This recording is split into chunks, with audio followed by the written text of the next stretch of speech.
want to play I want to play this full news story just to give you all the full background so we can have a discussion, because I find this fascinating. I find many layers to this story. This is out there in your state in California. A young sophomore, 16-year-old young lady wins the state track meet in the 400-meter race.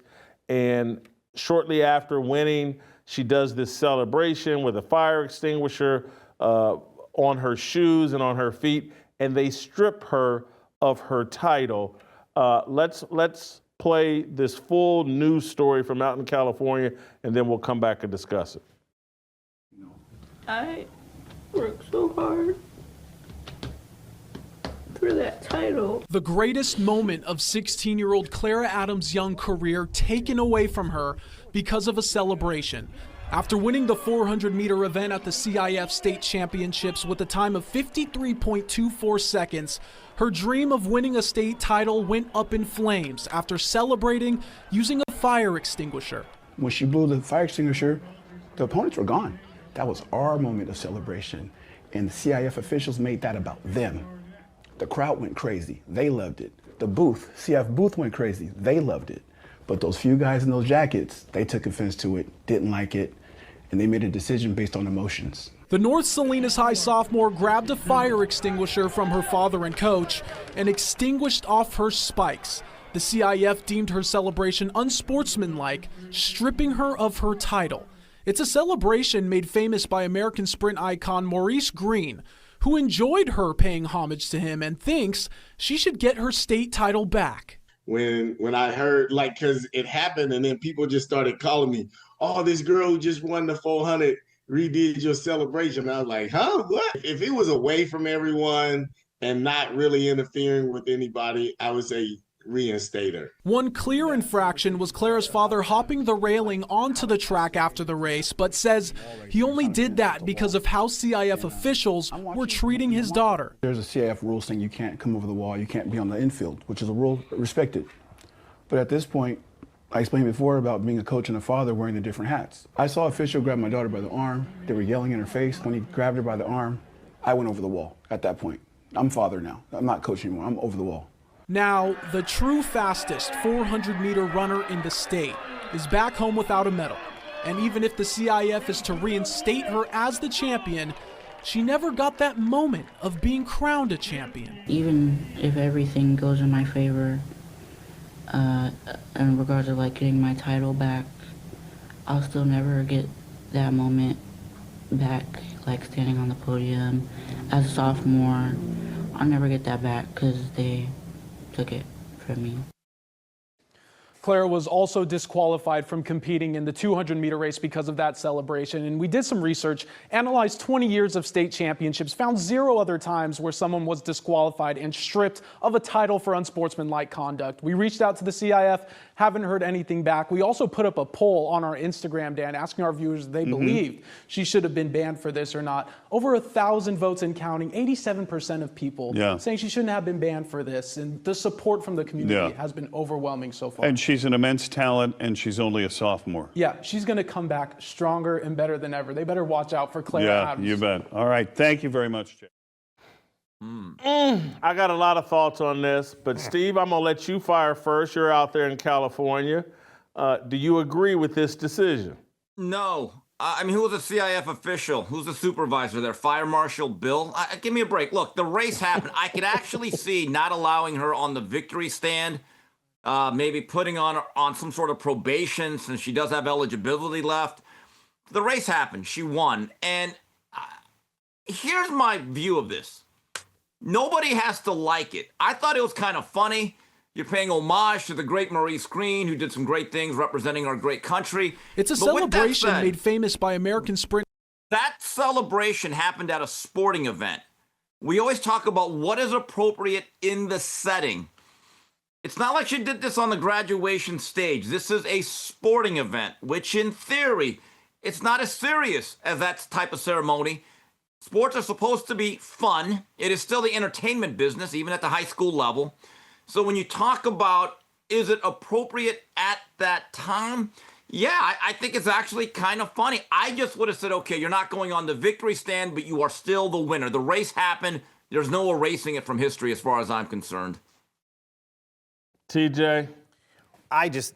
Look, I said this morning, and I stand by it, I agree with Steve that, like, it happened. Let's not pretend it didn't. This is equivalent to me of vacating wins. Like, oh, okay, let's just pretend that national championship didn't happen. Or more, I'd say even a better analogy is, Reggie Bush, give us that Heisman. Everybody knows what you did in that year. What was it, 2004 or whatever it was. Everybody knows what you did in that year, but we're going to all pretend it didn't happen. You don't get this award. Nobody gets the award. It's just silly. Everybody watched what happened. What bothers me, though, is listening to her.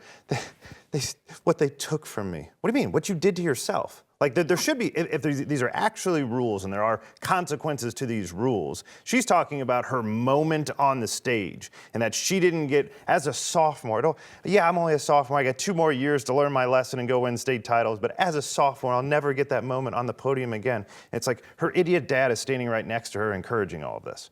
And so Dad probably helped her plan this, may have even been his idea. May have helped. He did. He delivered the fire extinguisher to her. Well, it may have been his idea, we'll say. Yeah. I don't know whose idea it was. And because otherwise... I know it's his idea. Maurice Green won the gold medals 25, 30 years ago. But everybody's the seen that daughter video. isn't even alive. Everybody's seen that video. It's been all over. I've seen it on social media 15 times. It comes up during track season. It comes on, and it's viral on social media every year. So she's seen it, with or without her dad.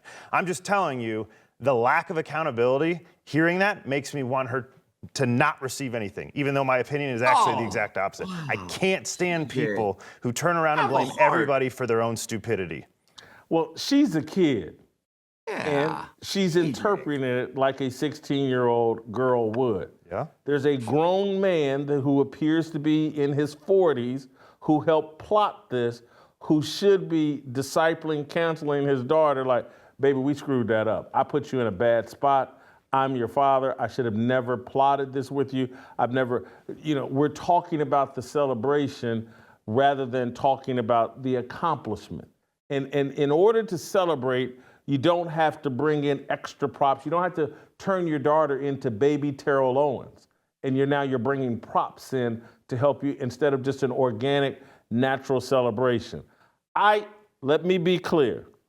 I don't think they should strip her of her state championship, but I understand why they did it.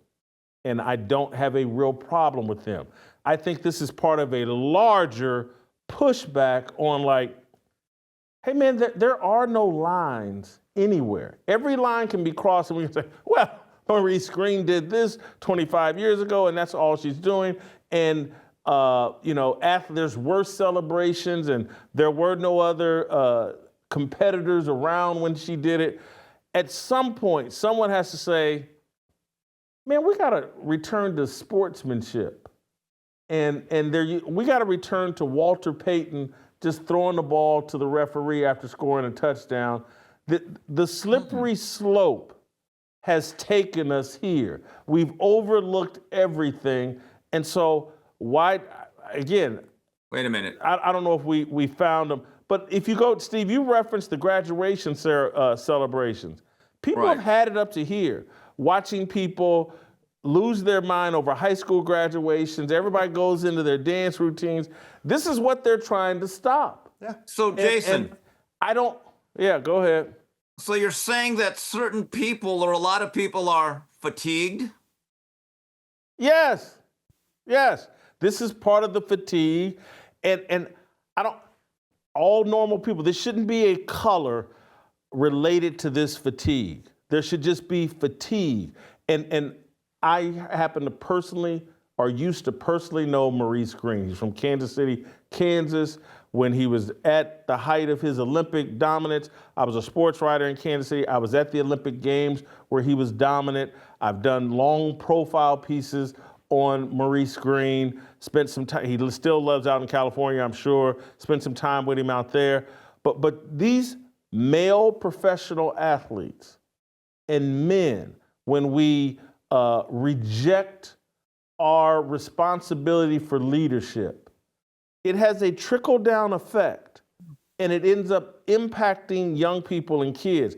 You want to know why little 4th and 5th grade and 6th grade basketball players are taunting each other on the basketball court? Because they see the guys in the pros do it. You want to know why they're hot dogging and all that? Because they see the guys in the pros do it. Maurice Green started a level of celebration that even 30 years later still has impact and is still influencing kids. And this, we don't believe in being role models. We don't believe in setting an example. All we believe in is satisfying ourselves, and it actually has impact. And there used to be a precedent set that, hey, you're an athlete, you're a role model, model behavior that you want young kids modeling. We've abandoned all of that. Don't miss a second of Fearless. Hit that like button and subscribe to keep up with our latest content.